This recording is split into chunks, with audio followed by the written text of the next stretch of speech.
What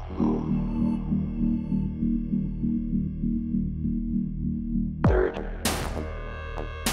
phase? Third phase of moon. We're back, and it is incredible to report with you right now. Whoa, is all I gotta say. A 4.8 Big Island earthquake rattles the Big Island, and people are stunned. But what's really incredible is that there were explosions moments before the 4.8 earthquake today. And thousands of people, if not tens of thousands of people, were reporting it on Facebook, social media about the strange booms heard and felt throughout the island. And right now, Reynolds Kamaka Vivioli, along with a lot of other people on Facebook and social media, felt these strange booms that basically rumbled homes, windows, and a lot of pets out there were kind of in awe of what was going on. But it turns out to be some kind of military exercise on Pohakaloa Mountain, some kind of military base doing stuff on the massive mountain of the Mauna Kea itself. And people are stunned of why and who is behind this. There wasn't much warning that they were about to be woken up about 6 in the morning over 40 to 50 explosions. And then shortly after this, a 4.8 earthquake triggered possibly by the military exercise. That's what people are speculating right now. Brent felt it along with a lot of other people. I want to get Brent's thoughts of what he thought it was going on early in the morning. Yeah, absolutely, Blake. It was dark. The sun hasn't even risen yet, and I'm hearing my windows, and they're chiming, and they're vibrating. I'm like, what in the world is going on? And then I start to realize this is not thunder. People were thinking in town that it was a thunderstorm. I'm like, this is not a clap of lightning creating this thunder strike. This was heavy. It felt like in depth into the earth, heavy impact of something militarized. And for sure, when we woke up, we did find out that there were exercises, and we're surprised because right after that, right around 9 o'clock, almost during an impact or an explosion, the earthquake happened, the 4.8. And you got to think, what are they thinking? Because just last year, when we were in the Forbidden Zone, during a massive eruption, the biggest in the past 200 years, we reported it right here live on Third Phase Moon, that maybe this kind of action could trigger something. And right now, it's very interesting because after the explosions over and over again, there was a massive 4.8 earthquake that was triggered from this. What is the implications in regards to shaking up the island as it is? It doesn't seem logical that you would be blowing up bombs on an active volcano known as the Big Island. We have a few of them, and could this be triggered again? Yeah, we're already fragile enough. We're kind of glassy. There's been a lot of lava that's poured over this whole vast region of the Kilauea Summit. And now we're looking at lava that's basically glassy. We don't know where it could go. We don't want to vibrate this island. We want to keep it steady. It needs to be steady. We don't need shelves dropping off into the ocean. I'm surprised they're even doing it.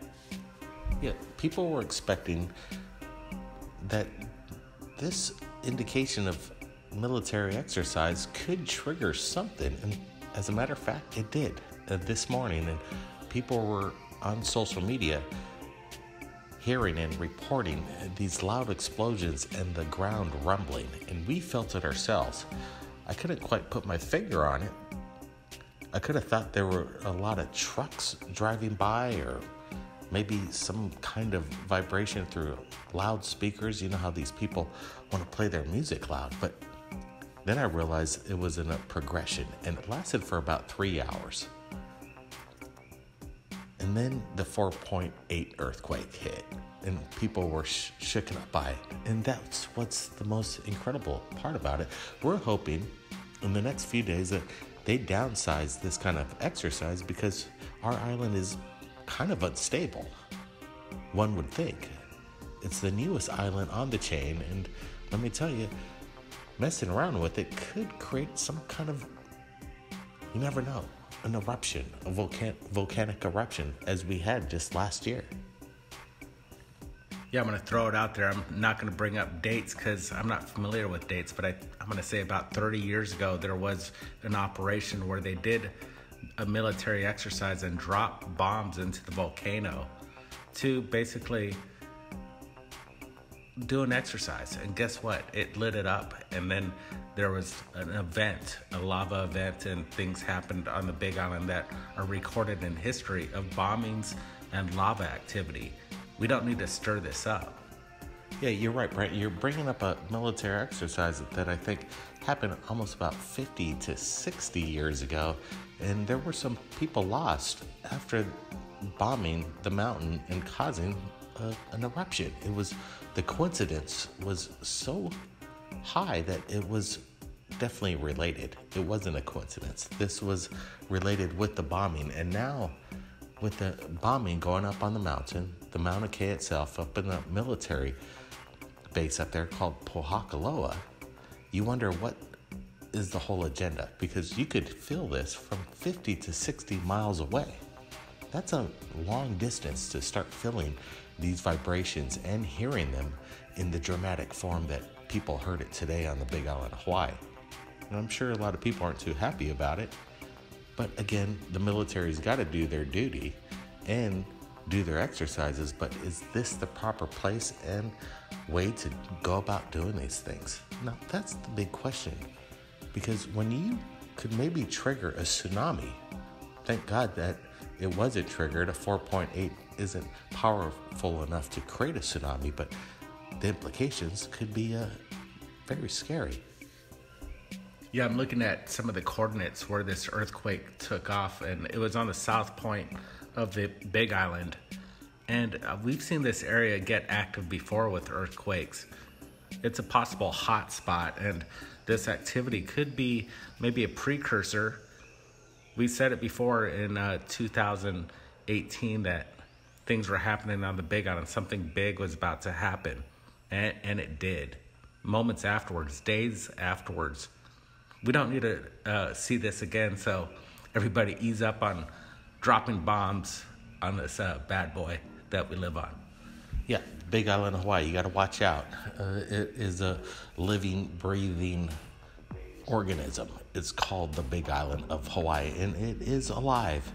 And you might not want to be messing around bombing the whole island itself with these active volcanoes.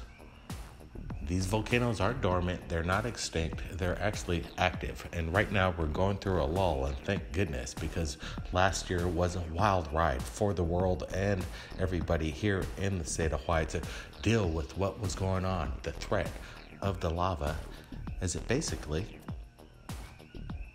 could have took out quite a bit of situations that we don't need to go through. And right now we're dealing with situations that really we don't have to go through.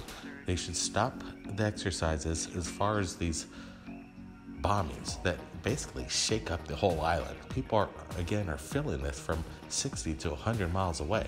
That's a big distance. The TNT being dropped or whatever is being dropped, and for what reason, needs to stop. Yeah, I'm doing a little research here, and I just found out they felt this hundreds of miles from Pohakaloa, where these bombs are going off. They felt it from Hilo all the way to Kona. That's from one side of the island to another. What kind of ordnance are they blowing up here? Massive TNT going off. And a 4.8 earthquake within the same time of these exercises makes one wonder, is there a correlation between the two? Most people are thinking right here in the Big Island, yes, there is. Well, that's a report right here from the Big Island of Hawaii, and we've got more UFO videos coming in, along with our exclusive interview with Russell Targ from The Third Eye Spies, the new documentary out. Everybody, stay tuned for that. Blake Cousins, we'll see you again next time. Be safe, everybody. Thanks, Brent. Pat Price died in 1975, and some people believe it was because of his work with remote viewing. CIA hired Price away from us, and 4 months after joining the CIA, Price was dead. And the big question is, was he killed or was it a natural death? Like in the movies, you want to know, did he jump or was he pushed? What do you think? The emergency department people said that there was an individual that came in with him with a briefcase that showed the attending physician in the emergency room his recent EKGs from Greenbrier, which was the facility that I knew that we'd taken him to get his cardiological workup some months ago, and basically said, look, here's the guy had rampant serious coronary artery disease. He had a heart attack, so even though he died unattended in a hotel room, they decided, they meaning the hospital and the police, to not make it a medical examiner case. So they didn't do an autopsy, although that's not correct. And the man disappeared with the briefcase, with the notes. They never took any records of it. Body was removed and cremated. And then they called his wife. I know a little more about this story. That's exactly why I wanted to talk to you. People who are so valuable are never taken out. They tempt them with amazing circumstantial or monies, dwellings, houses to work for them. They will never. This is like killing the goose that lays golden eggs. I saw Pat shortly before he was killed. He was coming to see us. Yes. But before he left, he called several of his friends to say goodbye in an odd way. So in short, he predicted his own death. And he purchased a $1 million term life insurance to give to his wife Anne at the airport. You see, I didn't know that. Interesting. And he's changed his trip to visit his son in Salt Lake. Maybe he had a psychic feeling that he was about to die. He must have been one of the greatest psychics in the world. Yes. Some Army remote viewers tasked themselves on Price's death years later and decided he was still alive and at work. Of course, this was just speculation. It was entirely unmarked. He deserves better than that.